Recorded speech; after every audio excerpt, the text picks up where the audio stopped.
Piling official entry sa 2025 Oscars ang docu-film ng presidential campaign ni former VP Leni Robredo na And So It Begins. Maglalabas naman bukas si Asia songbird Regine Velasquez Alcacid ng kanyang version ng classic Nina song na Someday. Yan at iba pa sa report ni MJ Marfori.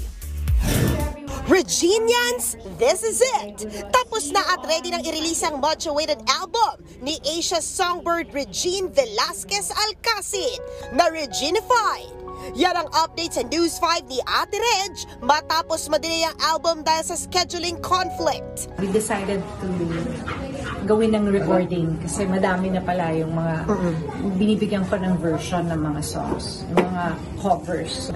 I'm happy that we did it kasi I love singing old songs. Actually, nanggaling yun sa mga fans. Pag kumakanta ako ng hindi ko original, syempre I try to make it my own.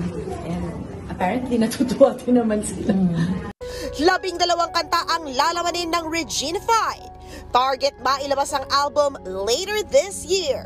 Unang ilalabas bukas ang version niya ng classic song ni Nina na Someday. Strangers waiting up and down a boulevard. Tila bumawi naman ang frontman ng bandang Journey na si Arnel Pineda sa controversial niyang performance last week sa Brazil. Extra smooth ang vocals sa singer nang magpasample siya sa video nila ng Phil-Am comedian na si Jokoy.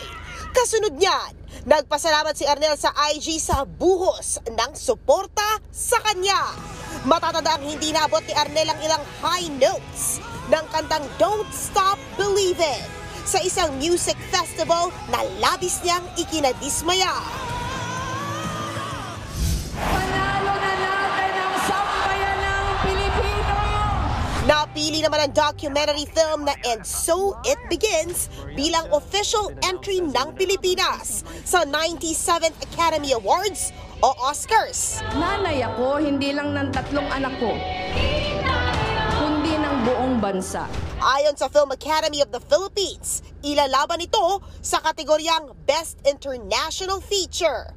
Tinalakay sa docu-film ang 2022 presidential campaign ni dating Vice President Leni Robredo at ang mga naging epekto nito sa mga Pilipino. Nasa atin kung tapos na ang laban o kung nagsisimula pa lamang ito. Sa March 2 next year, gaganapin ang 97th Oscars. Nagbabalita mula sa Frontline, MJ Marfori, News 5. Mga kapatid, Jania Lipon po, laging maging updated sa latest sa entertainment and lifestyle para maging una sa balitaan. Bisitahin at mag-subscribe na sa social media pages ng News 5.